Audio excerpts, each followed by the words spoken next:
Daredevil Born Again episode 3 is so good that it just might be perfect. We're going to get into why this is such a return to form for the series and why it's the best episode yet, but before we do that, leave your comments down below with your thoughts and your theories of how this is going to end up, because I've got to know. I read every single one and I most likely will respond. We're also getting extremely close to 3,000 subs, so let's see if we can get even closer with this video. If you're new to this channel, I would love to have you here. Let's try and get 20 new subs with just this video alone. I can't wait any longer, so let's go ahead and dive right into this amazing episode of Daredevil Born Again.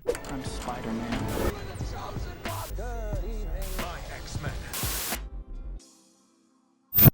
I absolutely loved how this episode opened with Hector talking to Matt about his Puerto Rican heritage and how these frogs that he used to listen to with his family really gave him this sense of hope and inspired him to become a hero and protect his fellow man. It was really cool, not just in that sense, but also because this is also a message to Matt. Matt sees White Tiger here and how he's inspiring good in people and doing the right thing, and then you have Matt, who has kind of put all of that stuff behind him, at least for now. I just love how it worked in the sense that it's telling Matt that he should definitely try and put the mask back on, but it's also adding so much depth to Hector's character and White Tiger and the lore of him. This episode reminded me of the original Netflix series in so many different unexpected ways. It does a lot of the court stuff that the original series did. It does a lot of the emotional beats and dials it up and really just feels like we are right back in this world once again. And to add to that, a scene we get right after the opening crawl is a scene at the docks where we see some weird crime stuff going on between two different gangs. We hear a lot about the Red Hook area, especially from Vanessa, and we've heard them talk about it multiple times already in this season. There's some weird stuff going on here, and I might make another video talking about what I think is going on here, but as of right now, it's just a place that's supposed to be off limits, but there's crime happening there. I also love the little moments we get with Fisk and Vanessa in this episode. You know, he's having his omelet again like he always used to, and they're trying to work through their differences. I don't know, they're still trying to keep a lot of the stuff with Vanessa and Fisk hidden because there's probably going to be big reveals later on in the series, but I'm really digging it and it's very, very intriguing. Once again, they're talking about that Red Hook district and the crime that's happening there, how Fisk is no longer able to keep an eye on the criminal underground because he's a public figure now. I think it's fascinating. Who has more control now? Is Vanessa controlling everything in terms of crime and money, and is Fisk just a puppet for the public eye?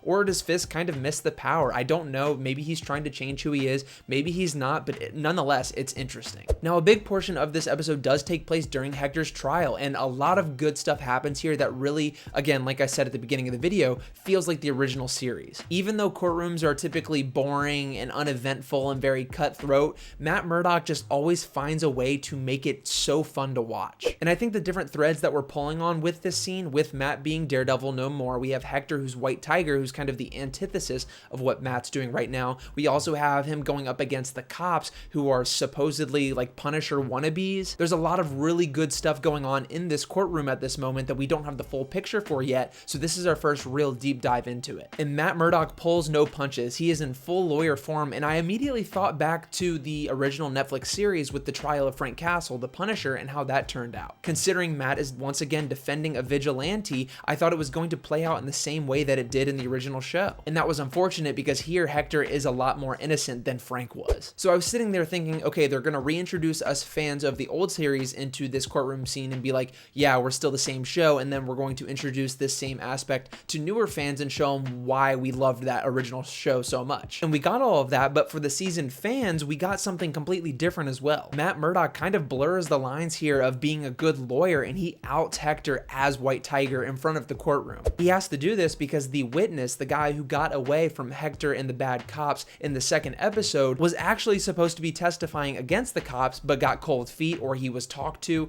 or someone got in the way. So Matt had to make that split second decision and reveal his identity. I also love the scene of them trying to get that informant into the courtroom and having to divert them from the dirty cops. I thought that was great. It's action, but it's not like over the top normal superhero action. Also, I want to take a moment and just say how cool it is to have superhero court stuff going on without being afraid of superhero stuff. Talking about the amulet, talking about vigilantes, these are real world things that are happening, and they have to address them without being goofy. Matt handles it super well, even though he kind of goes against Hector and reveals his identity to everybody, putting him and his family at risk, which is a consequence that he thought would be worth it because he would get him free. Interspliced throughout, we also have those little street interviews with BB Urich where we're getting a lay of the land for the people of New York after Fisk has been elected. I do think there's a lot of these, and I don't think it's necessarily a bad thing. I think it's really cool having New York being one of the characters characters of the show ever changing, growing, and evolving. Getting people's reactions to what's going on in their world when they're just normal people having to go up against these big government officials, vigilantes, villains, heroes, everybody. It's a neat little touch, and I love how BB kind of plays into the end of the episode. So going back to the court case, to my surprise, he actually is proven innocent. Matt wins this court case even though all of the odds were against him, and it was so refreshing because, well, in the original series, Matt didn't win that big case with Frank Castle. Even Madison was sitting next to me and she was like, he's not gonna win. I mean, we've seen this all before, and they surprised us. The monologue that Matt gives about being a hero, being a good person, and doing the right thing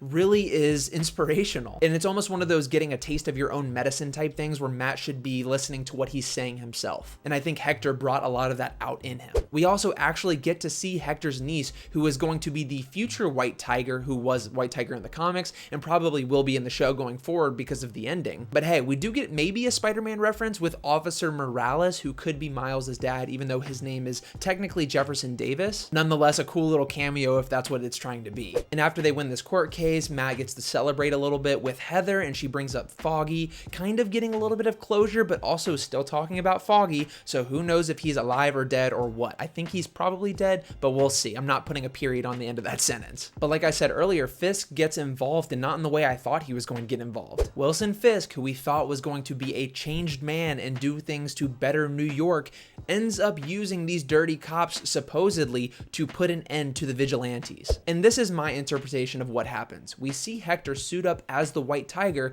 going out on the streets trying to protect his fellow man after winning this court case, feeling this new sense of pride and rejuvenation, and then somebody wearing the Punisher logo comes up and ends his life. Now, when we first saw that, I was like, Frank Castle? Like, why is Frank going to be killing the White Tiger? Is he going to work for Wilson Fisk? Is he already working for him? Is this why he looks all disheveled in the trailer? And then I started thinking a little bit more. We see these dirty cops who are taking up the vigilante role themselves with this Punisher tattoo on their arm, and this is probably the same kind of person and the same group of cops who killed Hector. I don't think this is Frank Castle at all. I think Frank had something happen to him, or these Punisher wannabes kind of took him away from being himself. Nonetheless, it was an extremely sad ending to the episode, showing that Fisk is not different than what he was before if he's working with these dirty cops. He is extremely anti-vigilante, which is what he ran his campaign with, and I think we're going to see Frank Castle return next week now that all of these bad people are using his moniker. It's also exciting because now we know that we're probably going to get Hector's niece as the future White Tiger. I think these dirty cops are going to have a rude awakening when Frank comes back and realizes what they're doing, because I'll just say it, he is not going to be a happy camper. Not only was this just such a well-written episode that fully develops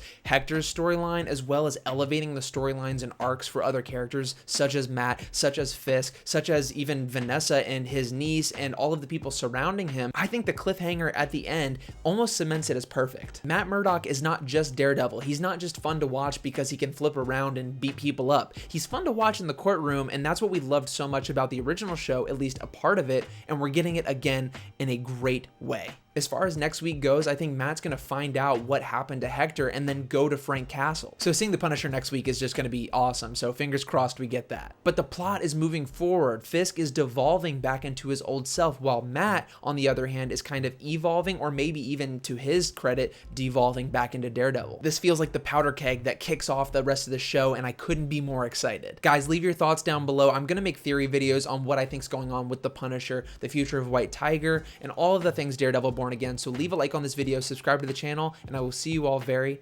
very soon.